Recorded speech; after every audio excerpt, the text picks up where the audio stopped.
High, আমি উর্বাগ্নি আর তোমাদেরকে আমার চ্যানেল আর্টিস্টিক স্বাদে ওয়ার্ম ওয়েলকাম। রূপোর চুলের কাটা আমার ভীষণ পছন্দের, আর অনলাইনে সার্চ করার পর এই রূপোর কাটাটা আমার ভালো লাগে তা প্রায় 2 বছর হয়ে গেছে।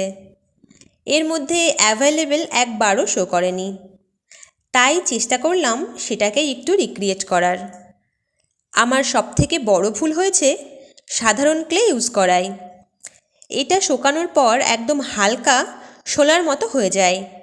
আমি প্রথমবার এটা দিয়ে ট্রাই করছি, তাই বুঝতে পারিনি।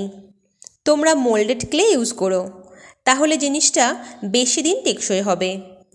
আর কাগজি ফুল অর্থাৎ বোগেনভিলা আমার ভীষণ পছন্দের একটা ফুল, তাই ময়ূরের পেখমের পরিবর্তে ফুলের একটা পাপড়িতে রেজিন ইউজ করেছি একটু আলাদা কিছু করার জন্যে।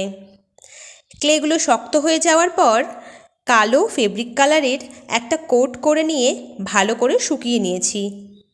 তারপর সিলভার কালারের কোট করে নিয়েছি।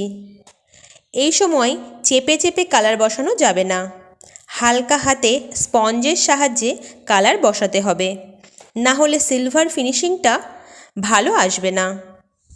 আর কাগজি ফুলের পাপড়িটা শক্ত হয়ে গেলে শেপ মতো কেটে নিয়েছি, আর সেটাকে স্ট্রং একটা আঠা দিয়ে ভালো করে কাটার ভেতরে সেট করেও দিয়েছি। কাটা হোল্ডারটা যদিও অনলাইনে ছিল না, ওটা আমি ইচ্ছামতোই বানিয়েছি, যাতে খোপায় ব্যবহার করার সঙ্গে সঙ্গে খোলা চুলেও অল্প কিছু চুল নিয়েও ব্যবহার করা যায়।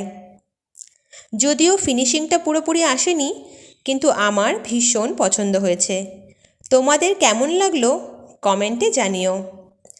ভিডিওটা ভালো লাগলে চ্যানেলটাকে সাবস্ক্রাইব করে রেখো, একটা লাইক করো আর কমেন্টে জানিও কেমন হয়েছে।